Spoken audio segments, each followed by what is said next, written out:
Hi, everyone, and welcome. My name is Deborah Fox, and I'm the Artistic Director of NYS Baroque in Ithaca and Syracuse, New York, and Pegasus Early Music in Rochester, New York. We're so glad you've joined us for today's presentation. This season, we've taken the opportunity of having to go online to present not only concerts, but also presentations about a variety of musical topics. And today's presentation, Exile and Connection, Stories of Jewish Musicians and Their Contemporaries in Early Modern Europe, will be presented by Rebecca Cypess and Liza Malamet, whom you'll meet in a minute. They're going to be joined on video by the ensemble Incantare, of which Liza is co-director. Incantare is an early music ensemble of which the core instruments are violins, sackbuts, and organ. And to head off any questions right away, let's just quickly discuss the sackbut. It's an early trombone, and the word sackbut comes from the French, the medieval French sackbut, which has to do with pushing and pulling.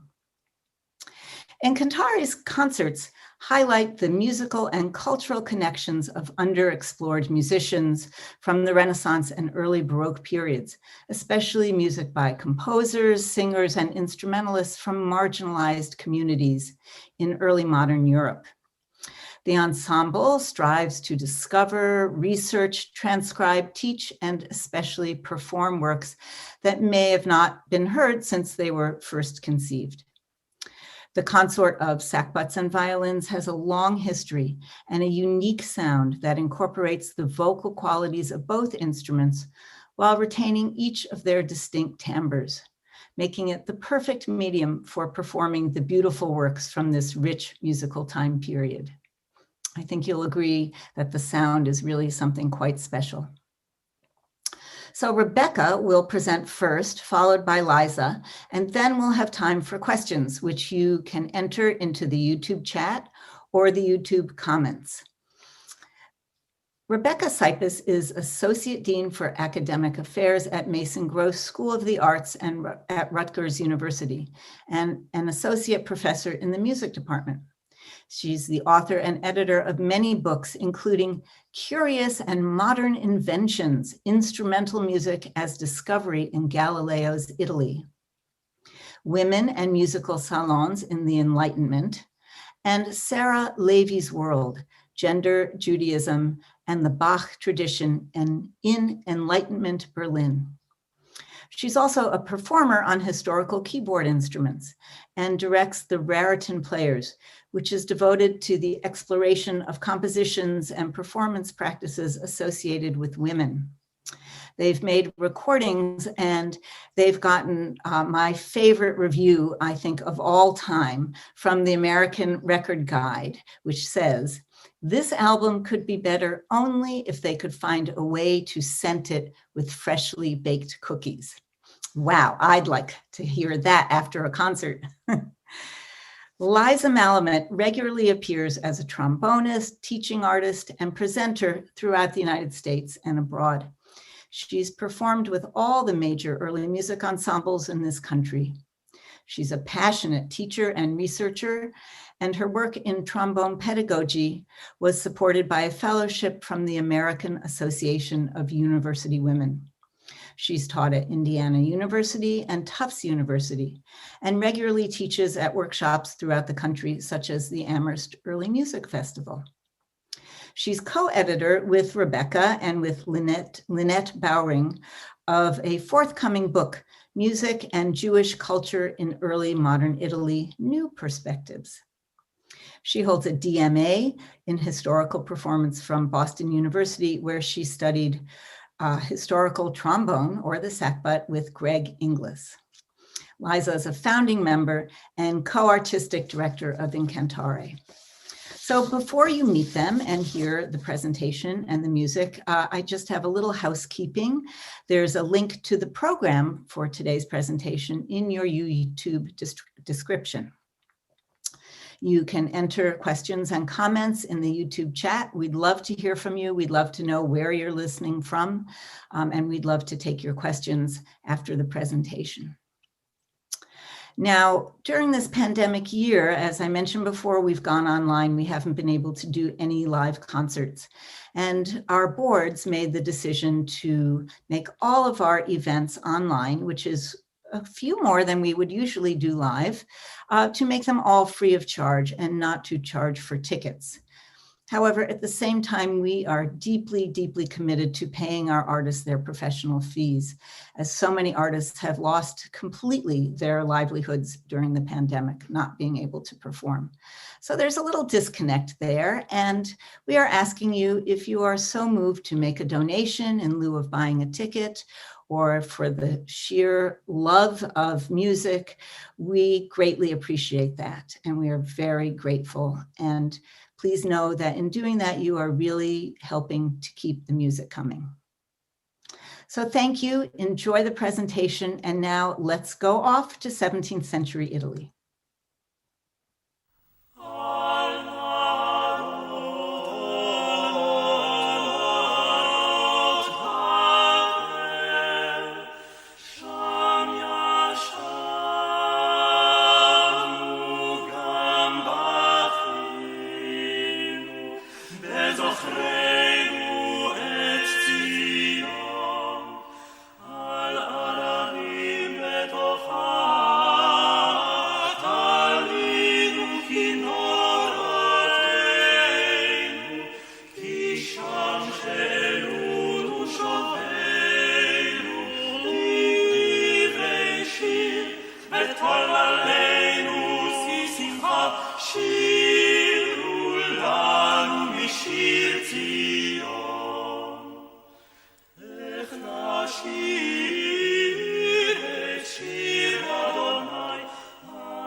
What you just heard was an excerpt from Salomone Rossi's setting of Psalm 137 from the Hebrew Bible, By the Rivers of Babylon. This is a well-known text, of course. It discusses music making, and so was set by many composers. But Rossi is the only composer whom we know of in the early modern period who set it in Hebrew. By the rivers of Babylon, the text goes, there we sat and wept, remembering Zion. There our captors demanded that we sing and rejoice with sounds of happiness. Sing for us one of the songs of Zion. But how can we sing the songs of God in a strange land? That last question, how can we sing the songs of God in a strange land, in a way is a question that underlies the whole presentation that we'll be offering you today. This piece again comes from Salomone Rossi's Hashirim Asher Shlomo, a publication from 1622 to 23, meaning the songs of Solomon. And because he was Salomone, he's making a play on his name and the name of King Solomon. The question, how can we sing the songs of God in a strange land, seems to be answered in a way through Rossi's publication. Well, he seems to say, we sing the songs of God in the style of our time and place, meaning Mantua, 1622. Since the 19th century, scholars, composers, and performers have pointed to Rossi as a pioneer, right? He was the first to compose and publish original polyphonic music in Hebrew. He called it Musica Ivrit, Hebrew or Jewish music. And he published these pieces, as you see here, this is the title page of the collection, in an innovative way. It's true that these are Jewish pieces, as he claimed, right? They set Hebrew texts, liturgical texts, most of them. However, the fact that he set these texts using the style of 17th century Italy, the land of his exile, seems like an inherent contradiction. Rossi was active as a composer and a string player in two worlds, both in the court of the Gonzagas and on the streets of Mantua as part of the sort of secular, even Christian-oriented community in which he lived, but also within the Jewish community. So he traversed boundaries between these two communities. The fact that Rossi was a composer in a way, has skewed our understanding of music making in early modern Italy among Jews and early modern Europe more broadly. While Rossi was unique as a composer who notated and published Hebrew music, he was certainly not unique as a musician. Many Jews were active in Italy and beyond as instrumentalists, singers, dancers, dancing teachers, creating a robust culture of musical theater and other genres that were prized both internally within the Jewish community and among their Christian neighbors and listeners. Music seems to have offered professional opportunities to Jews at a time when Jewish participation in many professions was restricted. So there's a paradoxical situation of Jews in Italy, right? While elsewhere in Europe, Jews are at various points expelled from certain lands, and we'll talk about that more in a moment. Within the Italian peninsula, Jews are sort of they're not expelled except from the Kingdom of Naples in the mid-16th century, but in cities like Venice, Mantua, Florence, Jews are not expelled. They're actually inscribed within the landscape of these early modern Italian cities by means of a ghetto that then restricts their movements. So the ghetto simultaneously serves to constrain them and also ensure that their presence in Italian cities remained.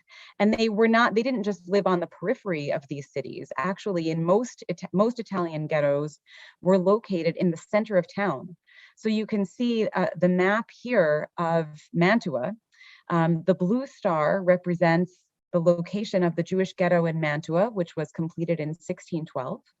And the red star is the location of the Church of San Andrea. So both of these institutions are right at the heart of the city. And Christians would walk by the ghetto and Jews could go in and out during the daytime hours as they wished. So there's that paradox that the ghetto seems to embody, but that is also, it sort of also extends to lots of cultural practices and institutions, including music. The Jewish presence on the Italian peninsula was composed of many different types of people. Jews are attested throughout the 14th and 15th centuries, though it's difficult to sort of pinpoint, a consistent presence for any long period of time. However, these 14th and 15th century communities are primarily Ashkenazic. They're from Central Europe, primarily from German-speaking lands. However, with the expulsion of Jews from the Iberian Peninsula, from Spain in 1492, from Portugal in 1497, there's a new influx of Sephardic Jews, right, Iberian Jews coming from the Iberian Peninsula who settle in Italy alongside their Ashkenazic predecessors who were already there. These Sephardic Jews had extensive trade connections, an international network of family and sort of social contacts and business contacts, which enabled them to participate and really contribute to commercial life and business life on the Italian peninsula. And this extended to music as well.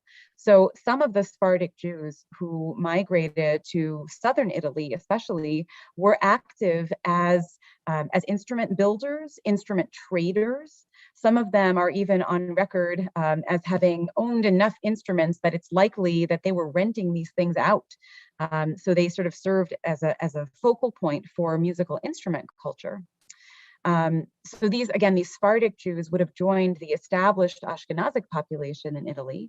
And in addition, there were influences from the East, especially from the Ottoman Empire, and particularly so in Venice. Venice was a highly cosmopolitan city with many, many different types of people. So there would have been in Venice Ashkenazic Jews, Sephardic Jews, and also Jews from the Ottoman Empire who would have learned the Turkish system of musical modes, like called makam, and used that in their synagogue worship. So these sounds, the sounds of Turkish makam, would have merged with Sephardic musical traditions and Ashkenazic musical traditions in the Venetian ghetto. You could see a picture of the ghetto today here in this slide. So the situation in Italy and also across Europe was really not entirely secure for Jews at all during the modern period. So again, I mentioned the Kingdom of Naples in southern Italy.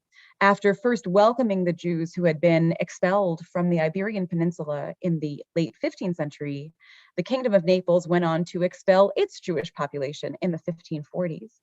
And the situation in the rest of Europe varied with time and place. The migration of peoples, and particularly Jews, was a characteristic of early modern existence.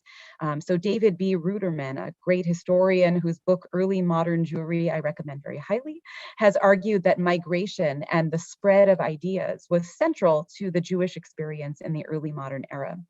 And so too was the interaction between Jews and non-Jewish, their non-Jewish neighbors, which also involved the sharing of ideas and cultural practices, including music.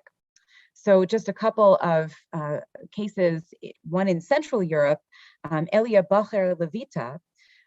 So Elia Bocher lived in Italy and in Central Europe in German-speaking lands, and he sort of went back and forth between the two over the course of his lifetime. So there's evidence that he was involved in different kinds of poetic and musical practices. In Italy, one of the common ways of sharing poetry, even today, this is true, is through the use of recitation formulas, musical formulas that are used to recite poetry of a given meter. So Elia Bocher knew about this practice, obviously participated in it because he wrote Yiddish poetry to be sung to Italian tunes, Italian musical formulas. In addition, he was obviously involved in Hebrew poetic and musical practices as well. And we know this because he published a treatise on Hebrew cantillation, right, synagogue cantillation, called the Tuv Ta'am, or the beauty of, Ta'am is another word for cantillation. So the beauty of the cantillation, essentially. And this demonstrates his immersion in the classical tradition of chanting the Torah and other liturgical texts. While few pitch-specific notated musical sources survive. So by pitch specific, I mean that the source doesn't just describe musical performance, but also tells you particularly which notes are sung using staff notation. So transcribing Jewish melodies using staff notation. Very few such sources survive, but there are a couple. One that we'll show now from Central Europe. This is a manuscript that now survives in a library in Munich. This is a volume that it's sort of a combination of a primer and a little mini prayer book, and it preserves songs to be sung at the Sabbath table, right, at Sabbath meals. So one of these songs is called Sur Michelot, the rock from whose grace we have eaten. So this manuscript source, it's an anonymous source, preserves not just the text of Sur Michelot, which is still sung in many traditional homes today, but also this melody for it. So you can see here that it doesn't actually use staff notation in the sense that it's missing the 5 lines or however many lines would be needed to demonstrate, exactly which pitches are to be sung here, but it does show the relative height, right, sort of going up and coming down of the melodic line clearly enough that this tune can be reconstructed. So this is a medieval manuscript that clearly preserves a tune for this Hebrew song, Sur Michelot. Now, the fact that this manuscript even exists is evidence of cross-cultural contact, because this type of musical notation is not native to Jewish communities or Jewish practice, right? That's clear from the fact that so few sources survive that are like this. But the person who wrote out this manuscript obviously knew how to write staff notation, how to write pitch-specific notation, and he used it in this little Sabbath booklet. Later in this presentation, Liza Malamet will describe additional sources that attest to Jews' appearance as musicians in unexpected places, among these the Tudor court of King Henry VIII, at a time when England had officially banned Jews from residing there. How did non-Jews experience the sounds of Jewish music, right? I'm claiming that there was a lot of cross-cultural contact involved in the early modern Jewish experience. So how did non-Jews perceive Jews as musicians? The answer is often with skepticism, skepticism or bias. So the English traveler Thomas Coriat offers one example. He visited a synagogue in Venice during his travels in the early 17th century. And there he heard participatory practices of the synagogue. So he would have heard the cantor at the front of the synagogue, and he would have heard participants in the congregation kind of joining in or not joining in. Maybe some of them are chatting in between prayers. I don't know if that happened. Some of them would have been trained musicians and others of them not. So he experiences this and calls it, he sees it as disorganized and very crude. And he calls it an exceedingly loud yawling, an undecent roaring, and, as it were, a beastly bellowing of it forth. Now, that's funny, right, to sort of describe, the kind of cacophony that he heard in this way, but it's also a fairly dark characterization, right? This is not a neutral choice when Coriat uses the word beastly to describe people. He's comparing the Jews that he heard to animals. And this is characteristic of what one musicologist, Ruth Hakohen, has called the music libel against the Jews. So Hakohen argues that many Christians throughout the millennia perceived Jews as inherently unmusical and moreover incapable of making music. And this was often attributed to the fact that they refused to change their religious outlook to accept the Christian savior. So the fact that they were immoral, religiously immoral in the eyes of Christian observers, meant that they could never be musical. And yet, Jews did continue to make music. Jewish musicians notated and sometimes published their work. They authored treatises on music theory and history. They grew and expanded upon forms of musical theater. They performed as instrumentalists, singers, and dancers, and they taught those subjects to both Jews and Christians. They performed in private homes of adherents to both religions, and they participated in the rich environment and practice of instrument design and creation. Some of those innovations manifested themselves primarily within Jewish communities, but in many cases, influence and collaboration and the discursive counterpoint between Jewish musicians and theorists and their non-Jewish contemporaries can be readily discerned. Such cases of influence and counterpoint range from the presence of humanist theories of music in Hebrew writings to stylized imitations of Hebrew song in musical compositions of non-Jewish composers such as Vecchi and Banchieri. In the discussion and performances that follow, we'll explore music as a site of early modern Jewish identity and cross-cultural contact between Jews and non-Jews. So the videos that will follow in a minute pick up on Salomone Rossi's presence in the city of Mantua. Here, Incantare offers one of his instrumental sinfonie, followed by a sonata by one of his Mantuan contemporaries, Giovanni Battista Buonamente.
So the music you just heard demonstrates, I think, very clearly this stylistic link between Jewish and Jewish composers and their non-Jewish contemporaries that Rebecca was talking about. And in this specific case study between Rossi and his non-Jewish contemporary Bonamente.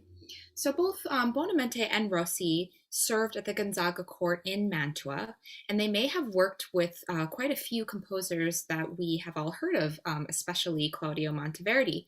They also worked with other composers of Jewish origin, including somebody named Muzio Ephraim, a madrigalist, and several other people who I'll discuss a little bit later. And what's really interesting is that a lot of scholars have long thought that Buonamente actually studied violin with Rossi, and both of them certainly cultivated violin music extensively in their region.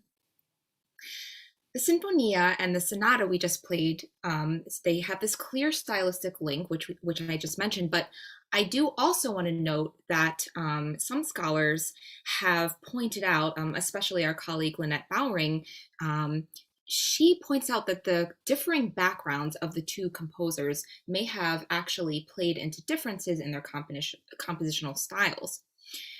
According to Lynette Bowring, Rossi's instrumental training would have been purely secular, and that would have been true. He wasn't exposed to the training that somebody like Buonamente, who was of the Franciscan order, would have received in church music. For example, contrapuntal styles, sort of note against note music that would have been very much associated with sacred polyphony. Rossi's music would have really followed this sort of more secular line of composition, and you can really hear it in the Sinfonia. It bears resemblance to an entrada or an introduction to a secular dance suite, while Bonamente's sonata, you can kind of hear throughout. You probably heard various contrapuntal techniques, repetition and almost fugue-like patterns of the opening theme developed throughout the movement. So the juxtaposition of these two pieces is today's first demonstration of this cultural and musical paradox that Rebecca was speaking of. And this paradox existed in Italy and beyond. Artists of these differing backgrounds influenced each other's works. They collaborated together. Sometimes they studied together, but they were also simultaneously quite limited by accessibility, as we just said, to certain types of training and even sometimes funding. So for example, the Gonzaga court in Mantua was home to Jewish and non-Jewish musicians. They worked alongside each other, and they often would collaborate in these very large productions that the Gonzagas loved to put on. And these weren't just your normal music dramas. These were absolutely huge spectacles, or spettacoli as they would be called, where you would have theater and music and dance and sometimes even animals, anything you can possibly think of to make really the most elaborate show that you can imagine. And I'd like to just present an example of this where all of these artists might work together to put on one of these shows. There was a religious drama by Giovanni Battista Andreini called La Maddalena about Mary Magdalene. And this was performed during the wedding celebration for Ferdinando and Caterina in 1617. And as you can see on the slide here, the prologue from this production survives. And it's so fascinating because you can see that it features music from all of these composers who worked together on these productions, including, and we'll just sort of flip through these so you can get a very brief look. You can see work by Monteverdi. You can see work by Muzio Ephraim, another Italian composer who was not Jewish, Lucchese. There's another piece by Ephraim, and then at the very end, a piece by Rossi, which to me is just the most fascinating of all because of the religious nature of this production. So it was at the Gonzaga court that Rossi formed a concerto of Jewish musicians, a company of Jewish musicians.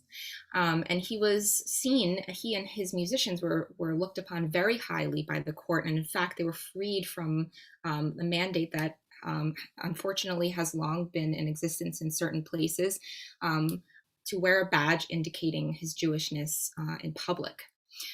So this was a privilege for him. He could go about a bit more freely than some other Jews in the region. On the other hand, though, Jewish participation in these spectacles was never actually funded by the Gonzagas themselves. It was funded by a Jewish theatrical company that they called the Università, and they would provide the Gonzagas with this entertainment upon their request. And looking at this, from a historical distance, or really in general, we can see that this is a very one-sided agreement, right? The Gonzagas ask for entertainment and they say, you're going to entertain me, but you're also going to pay for it, which seems at the outset like not a really great way of doing things. But we do think that this added quite an element of prestige to Jewish artists. It also kept really good relations between the Gonzaga court and the Jewish population. And the prestige was really just advantageous and precipitated this really nice fluid interaction between Jewish and non-Jewish artists. So the integration of Jewish and non-Jewish musicians through the system provided a means for further stylistic overlap. And this is prevalent in both sacred and secular works. So we're going to demonstrate this in one of Rossi's motets for the synagogue. And this is from the collection that Rebecca mentioned, the Songs of Solomon. And in this case, it's another motet called Shir HaMa'alot. And before we play it, I'd like to note that Incantare has adapted this liturgical piece to instruments for a concert setting. In a liturgical setting, which it was composed for, the Psalms would have been sung without instruments and by men because in that specific tradition in Judaism, there would not have been instruments playing alongside singers in the synagogue for this piece. But because this is a concert version, we are adapting the vocal music for instruments, which was actually the substitution practice of instruments and voices was pretty common in 17th century Italy. And it's really, it beautifully translates to violins, sackbuts. So I hope you enjoy it.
So by listening to this piece of music, you can probably already hear that there was stylistic overlap, especially if you're familiar with church polyphony. You can hear those sonorities reflected in Rossi's motet. These congruencies can also be found in secular works. So the next example we're going to present is an instrumental version of the madrigal Invidioso Amor by Alessandro Striggio. And just a quick note that this Alessandro Striggio is not the librettist for our Orfeo, but the other Alessandro Striggio, who was a madrigalist. So it gets kind of confusing. This is the other one. Anyway, so to perform this, we've actually layered the madrigal with diminutions on the same tune, and the diminutions were written by Giovanni Bassano. We're going to go into much more detail about the full Bassano family a little bit later, but briefly I'll say that they are largely thought to be Jewish by origin. Giovanni Bassano was a member of the Bassano branch who stayed in Italy. The other branch emigrated to England, and Giovanni was widely known as a musician. He performed at St. Mark's Basilica and likely with the Doge's P3. And he wrote a tutorial on diminution, which, to say it as simply as possible, is the practice of embellishing a simple tune. And we don't really know if Giovanni Bassano or Striggio ever met. Although a lot of Striggio's music was published in Venice, so you never know, right? But his madrigals, in any case, became the basis for quite a significant amount of this diminution writing. And the tutorials for performing diminution were published throughout the Italian peninsula and throughout Europe. The height of Striggio's career found him in the services of the Medici in Florence, but his connection with the Gonzaga court also probably brought him into contact with these Jewish and converted musicians that performed in Mantua. So just to explain what you're going to hear, in the video that follows, we are going to begin with the ensemble playing the unornamented 5-voice madrigal by Striggio. After this introduction, Alice is going to perform Bassano's Diminutions on the violin over Striggio's unadorned parts, which the ensemble will continue to play. And this creates a really beautiful juxtaposition of the two styles of playing.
So, as mentioned, the Bassano family had two branches, one in Italy and one in England. And those of you who are fans of Pegasus and New York State Baroque probably know Dang Young An, who, in addition to being a wonderful violinist, has also done a lot of work on the Bassanos. And she's mentioned that um, Henry VIII was willing to overlook the Bassano's Jewish origins because of their talents as musicians and instrument makers. And in addition, a lot of scholars have noted that part of this tolerance may have also stemmed from the knowledge that Jewish court members who would be in very close proximity to a king would not at this time be loyal to the Pope, and therefore they would not probably plot against Henry after the separation of England from the Roman Catholic Church. In any case, the Bassanos thrived in England with their musician colleagues, the Lupos and the Laniers. These three families, Lupo, Lanier, and Bassano, were connected both by marriage and by trade. They all served as musicians in England. And in fact, a lot of Bassano women married into the Lupo and Lanier families. Scholars have postulated that both the Bassanos and Lupos had Jewish origins, but especially the Lupos, whose surname, which means wolf, was commonly associated with converted Jews. And the Bassano's status as converts, which in England would have been called new Christians, would have allowed them to marry into very prominent families like the Laniers, which in turn would allow them to form these very strong familial ties in addition to their artistic ties. And this would really solidify their integration into English society. And this was actually quite necessary because, in spite of King Henry's tolerance, Rebecca's already noted that England was a decidedly unfriendly place for Jews during this time period. However, the court provided quite a lucrative haven for Jewish multi-instrumentalists and composers even after Henry VIII's death. And very counterintuitively, this was actually in contrast to Venice, especially during the early 16th century. We think of Venice as a very opulent place and a place that's very friendly to wind instruments. And this was true, but in the early 16th century, unfortunately, it was very unstable and budgets were getting cut even at the St. Mark's School. And it was a very unstable place to work and live as a musician, even if you were one of the best. So the following videos, we're going to present music of Hieronimo, or in England, Jerome Bassano, and Nicholas Lanier. So by this time, around mid-17th century, the Bassanos and the Laniers had been in the English courts for several generations, and likewise their musical styles had evolved as well. Lanier was more known for his secular songs, but he also wrote some pieces for just instrumentalists, and in this case, his Sinfonia for two violins exemplify this type of incidental music that may have been played either on its own or possibly grouped into this larger suite for court events, perhaps. They're formed very interestingly. If you remember the Rossi Sinfonia from earlier, it recalls that form, and it was likely used for the same purpose that Rossi's Sinfonia was used. The second piece that will follow immediately after is Fantasia for unspecified instruments by Bassano. Although, even though when we look at the score, it doesn't give the actual instruments that were used, it's just completely unmarked, and we sort of have to figure it out by the clefs and the ranges of the notes. We do also know that it was probably performed on viols originally. That's because the viol concert became quite popular during this time period, especially in the Tudor court. And the consort itself, the specific one that was in the Tudor court, was populated by quite a few musicians of Jewish origin, including Jerome Bassano. The piece itself, I love it. It is just wonderful to play. It has this very vocal quality, and it's very idiomatic for trombones and violins, which would be an instrumental substitution that would have been acceptable both in England and in Italy during this time.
Okay, well, we are going to end today's program with a dance.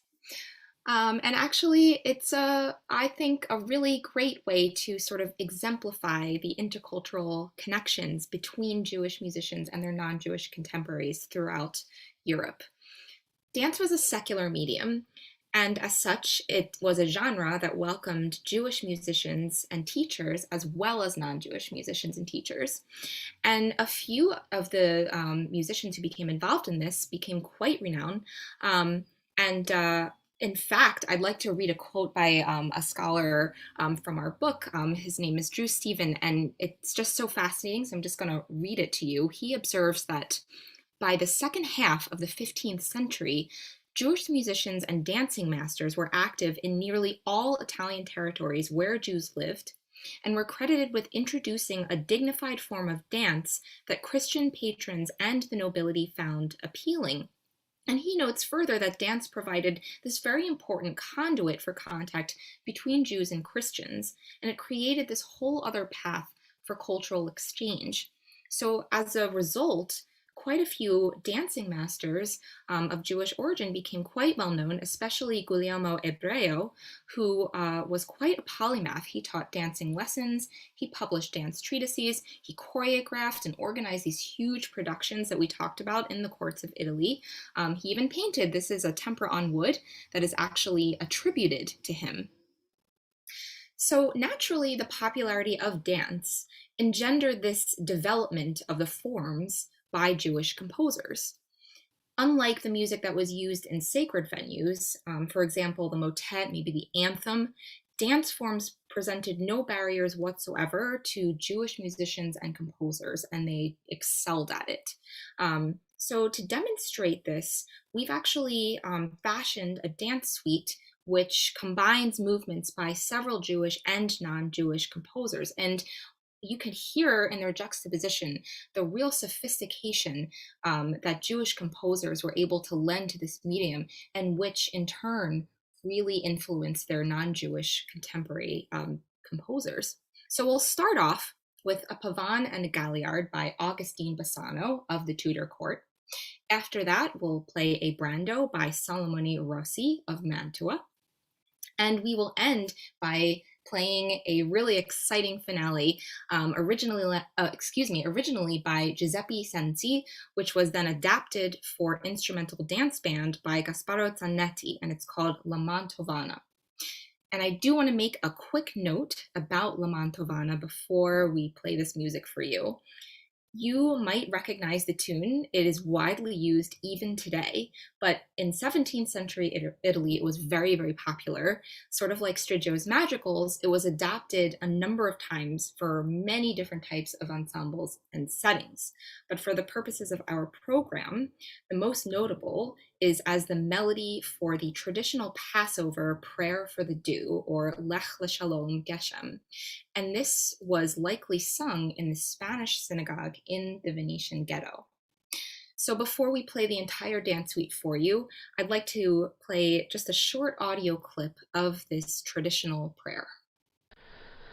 לך לשלום גשם ובא ושלום טל, כי רב להושיע ומוריד הטל. אשיר שירתי ואשים דברתי ואגבירה שפתי לצור ישועתי וביום. Now we hope you enjoy the full dance suite, ending with the dance version of La Mantovana.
Thank you so much, Rebecca Cypess and Liza Malamet, for being here today with us and sharing this music and your knowledge and passion for it and its context. And thank you so much to the members of Incantare as well. Alice Cullen Ellison, Cynthia Black violins, Liza Malamet, Ben David Aronson, and Garrett Lahr on sackbuts, and Naomi Gregory playing the organ. Thank you also to Walter Freeman for his incredible tech help, and to Lydia Becker for working the YouTube chat. So in a minute, we will take your questions and comments, and Liza and Rebecca will come back on, and we'll have a little discussion with your questions. So please do feel free to enter them in your YouTube chat or in the YouTube comment area. However, in the meantime, I just would like to reiterate that we are grateful if you'd like to make a donation today to either of our organizations in support of our programs. And oddly enough, here's a slide with the websites on, and that'll also be in your chat. We really rely on our audiences to keep us going during this pandemic. And thank you so much. You have kept us going for sure. And we hope we'll be back with both live and virtual performances next season. Okay, so let's go to some questions. And welcome back, Rebecca and Liza. I have a few questions here. Rebecca, let's get to this one that came up as well last time and came up offline for me. Somebody asking about some of these music manuscripts were with Hebrew text, and we saw some images of that, but Hebrew was written from right to left and music is written from left to right. So how does this work, please? Right, thank you for that question. So we did get this question before, and so we have a slide all prepared here. So I don't know how well you can see that, but on the left, you'll see a page from Salomone Rossi's Hashirim Asher Li Shlomo, which we've referred to a couple of times here. And the way that print, right, it's a printed edition, works is that the music does indeed proceed from left to right, as it would normally proceed if the text had been written in Italian or Latin. However, you're right, Deb, that Hebrew is written from right to left, and so it creates a little challenge it's really a typesetting challenge more than anything else. So the way that Rossi solves that problem, Rossi and his printer solved that problem, was to write a series of notes with no text underneath it. And then at the very last note of the series of notes where that word is supposed to appear, that single word appears printed from right to left at the end of the line of notes going from left to right. So in a way, the music and the text are running in opposite directions. And then you leapfrog over the next series of notes to find the Hebrew word that's supposed to cover that bunch of notes. And then you leapfrog again to get to the next Hebrew word, and so on. Now, the two sources on the right side of this slide show a different strategy, right? The top picture there is that Munich manuscript that we looked at before. And just underneath is another printed piece. This is actually an excerpt from Benedetto Marcello, the 18th century Italian composer who also lived in Venice and went into the Venetian ghetto and sort of heard some of the tunes that were being sung there and transcribed them. So this is from his book, Marcello's book, called L'Estro Poetico Armonico, which includes many Latin psalm settings. However, here you can see that he includes also some of the Hebrew tunes with Hebrew texts. This little printed tune on the bottom of the page on the right is, the text is Ma'oz Tzur, not a psalm actually, but a famous Hanukkah song, the text of which is still sung today. Some people will still know this tune today. But anyway, these two slides, the Munich manuscript and the Marcello source from 1723, I think 23, 24. These actually take both the music and the Hebrew text and print them or write them from right to left. So the entire page reads like a mirror image of the way that the music would run if it were printed using conventional, right, Roman font, or Latin or Italian or English words. Wow, thank you, Rebecca. That I was just thinking I should practice reading from right to left and playing notes. That could be so interesting. Okay, we do have a question from Cassandra about diminutions. Were diminutions added to vocal performances? If so, were they generally sung as an additional vocal part or played by an instrumentalist? This is such a great question. I love this question. The answer is yes. There were many different ways that diminutions could be performed. So the basic strategy is you have this simple line of text. If you're a vocalist, you could improvise this yourself just as a solo, maybe by simply ornamenting what you already have. Just you, maybe you and a continual player. But there are a lot of options for what you could do, especially when you have sort of larger settings. Sometimes they would sing in octaves. So you would have the unornamented line either sung or played by instruments, and then you would have a discant singer, perhaps ornamenting on top of that. Conversely, you could also have the singers doing the piece unornamented, and maybe an instrument ornamenting on top of the singers. And a really great source for this would be Praetorius's Syntagma Musicum, which describes myriads of different ways that you can combine instruments and singers and double and play things at the octave, play things at the fifth. It's absolutely fascinating. And I could talk about it for days. But the short answer is you could do it many, many ways, and a lot of them would be correct. Yes, it was an excellent question in that it's about all of what we're studying and playing. So thank you, Cassandra. Okay, Rebecca, I was interested in something you said about there being Jewish instrument designers and instrument builders. How do we know that? Or can you tell us about that a little bit? Yes, indeed. I learned a lot about this because the book that Liza and I are co-editing together with our colleague Lynette Bowring contains a wonderful chapter by an Italian scholar named Luigi Sisto. So I will both cite him and also encourage everyone who's interested to keep an eye out for the book Music and Jewish Culture in Early Modern Italy, which will be published in spring 2022, so less than a year from now. These things sometimes take a long time. But anyway, Luigi Sisto has gathered a great deal of information. Specifically, he's interested in musical instrument builders, luthiers in particular, so builders of lutes, violins, viols, in the Kingdom of Naples in particular. And he's gathered a lot of information about that generation between the expulsion of Jews from Spain and Portugal in 1492 and 97, respectively, and then the expulsion of Jews from the Kingdom of Naples in 1544.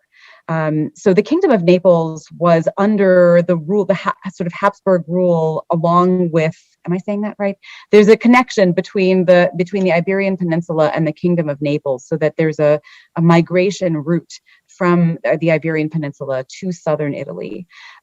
So among the names of instrument builders and instrument traders whom Luigi Sisto has identified as having Jewish surnames, there's Giovanni Tommaso Mattino. Mattino was a name that was often associated with converted Jews, so people who had, maybe they were crypto Jews or Marranos, or maybe they had truly converted. Antonio Catalano of Palermo, Luigi Sisto also mentions as having a surname that has Judeo-Spanish origin. And he's another luthier who apprenticed in a Neapolitan workshop, right, a luthier workshop. Then there's the case of Matteo Sansone, who, when the Inquisition raided his home, as they did, they created an inventory of his belongings and that they confiscated. And among these were 15 instruments from the violin family, as well as a keyboard instrument and several viole da gamba, and many music books as well, along with books of literature, for example, by Petrarch and Ovid. So he was obviously, Matteo Sansone was obviously a very highly educated person. But the fact that he owned so many of these instruments suggests that he wasn't just collecting them to play all 15 violin family instruments himself, right?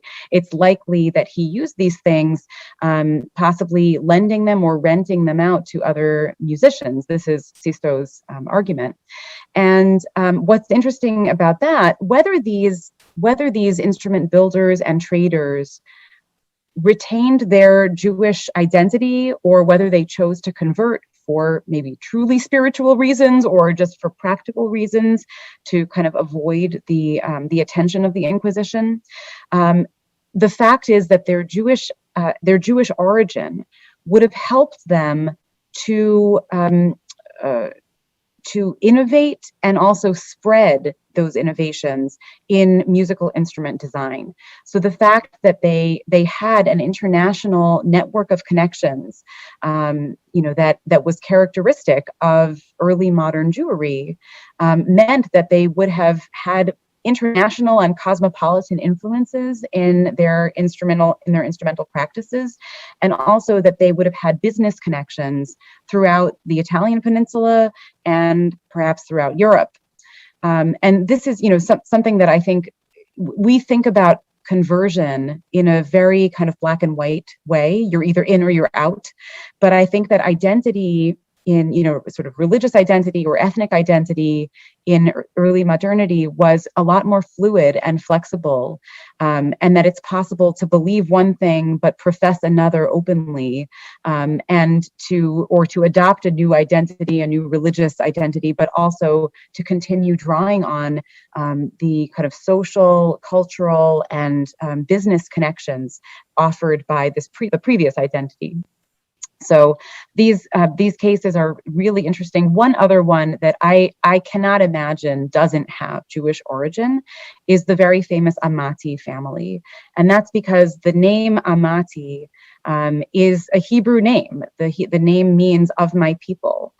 So it's very difficult for me to see that name and not imagine that family, also a family which was one of the most prominent violin making families, in history, alongside Stradivari, that also was not a name that signifies some kind of Jewish origin. Wow, fascinating. I love what I love about both your research is that you look at the tiny details and then extrapolate out from that about what was really going on in history. So thank you for that. Let's see. A couple of other questions have come in, and a comment about instruments. Tom Borer says, I will put in a shout out for the simbi, which is the hammered dulcimer played by Jewish musicians in Central Europe. Musicians often played for weddings. Wonderful. Yeah. So, okay, Brian Taylor asks, were the Fantasias that were performed by Incantare originally written for 5 voices? If not, how many? Hi, Brian. Thanks for asking that question. Yes, they were originally for 5 voices, and we also had Naomi play the continuo part with us to give us a nice kind of glue to hold everything together. And continuo, just if there's anybody listening who's not sure what that is the art of an accompaniment to whatever else is going on. It's improvised accompaniment, usually done by keyboard players and lute players as well. So, okay, thank you. And finally, Liza, can you just talk a little bit about the sackbuts? I noticed they were different sizes in the videos, and also tell us where they were made. Sure. So in our videos, you probably saw a combination of tenor, and bass sackbut. and possibly, if I can recall, alto, tenor, and bass. But these are the two consorts that as a group we typically use. Whether we use the alto, tenor, bass combination or the tenor, tenor, bass usually depends on what region and time period the music is from. So if we're playing music from German-speaking areas, we'll often use an alto trombone since that was much more in use in those areas. You don't really see the alto trombone used in Italy really for quite a long time. So oftentimes, even if the range of the piece is quite high on the top trombone part, we'll still stick with tenor for the reason that it would just have been what they would likely have used. As far as where our trombones were made, they're all replicas. Mine was made by Egger in Basel, Switzerland. Ben David's is from Germany, and I yet again forget what brand, so I think he's on the chat and can write that in there.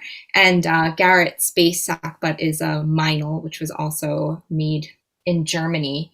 And super briefly, because it was asked in the last session, I'll just briefly say the difference between a sackbut and a modern trombone. They're all trombones. It's just that the sackbut is a name that we use to differentiate the Baroque or Renaissance trombone from the modern orchestral trombone. It just makes it a little easier to say what we're doing. It's still almost exactly the same instrument fundamentally as it is today. It is the least changed of all Western instruments that we see typically in use. The fundamental, or the first position when the slide is fully all the way in, is the same note at A equals 440, B flat, that it would have been 400 years ago. And it works the same way. We think a little bit differently when we play them, so we often will think diatonically, 4 positions instead of 7 chromatic positions. And then the size of the instrument, I'm sure that you notice, is different. Renaissance and early Baroque instruments were much smaller because their main use was to play with singers, either as substitutions for voices or doubled with voices in a practice that was called colaporte. And that's the reason also why the bell is more conical and less flared. It's kind of a warmer sound. It can get a little bit of a more subtle timbre.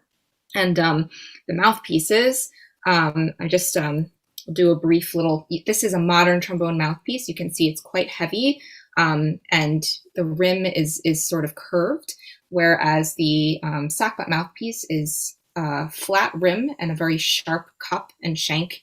And that was sort of a natural development that happened over time, but that's because the sharpness of the mouthpiece helps articulation more easily come through, where you would want to mimic vocal articulation and syllables more subtly. And when you're playing in a symphony, you just want to be able to play loudly while still playing tastefully. And that's how the instrument developed over time. Great, thank you.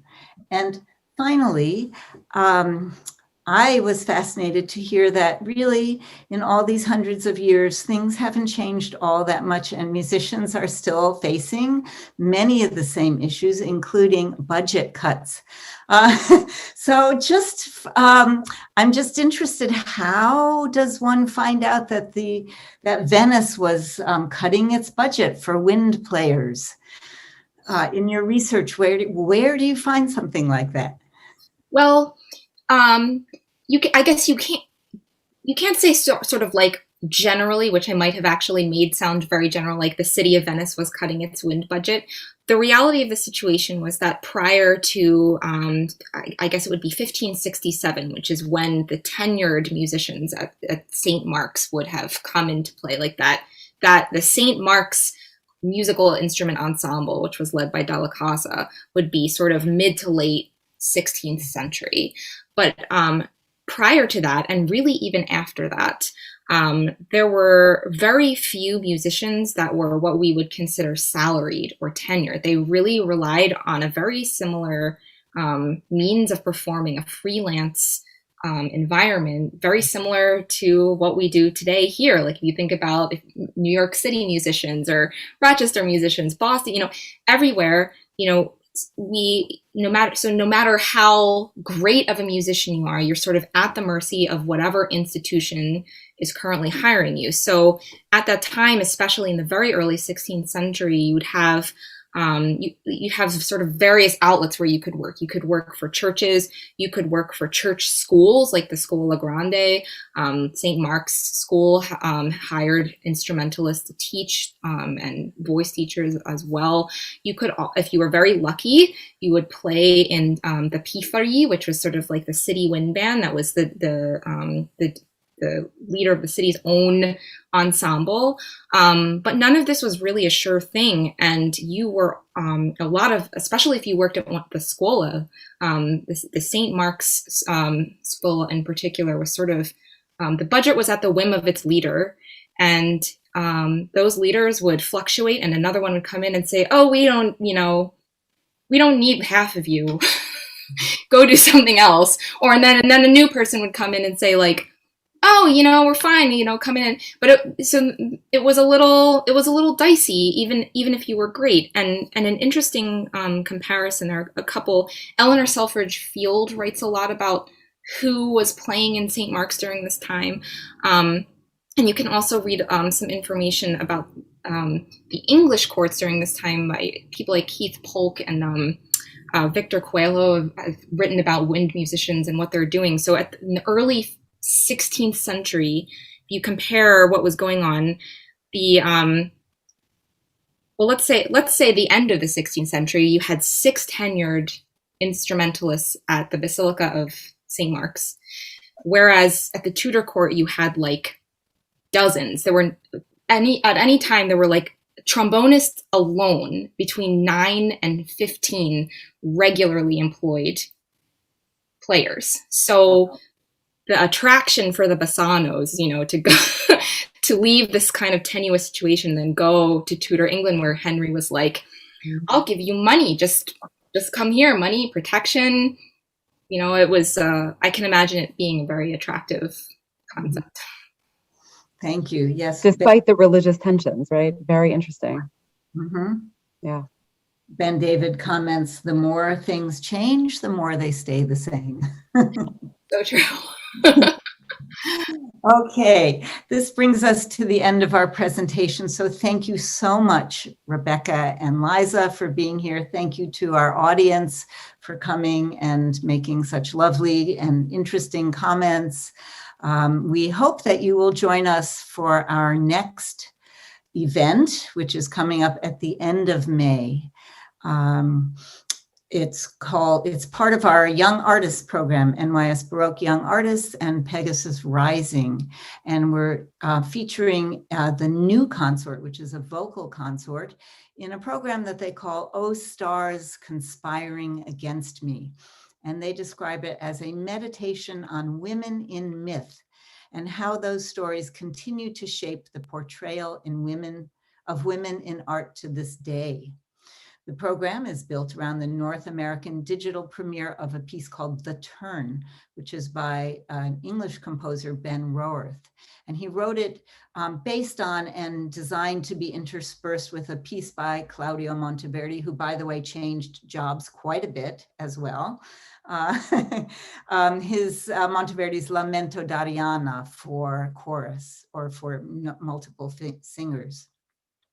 And they will also perform works by some of Monteverdi's female contemporaries, asking the same questions that we are, the same kinds of questions. So I think that this will be a fascinating presentation, a fascinating concert by a really stellar vocal group.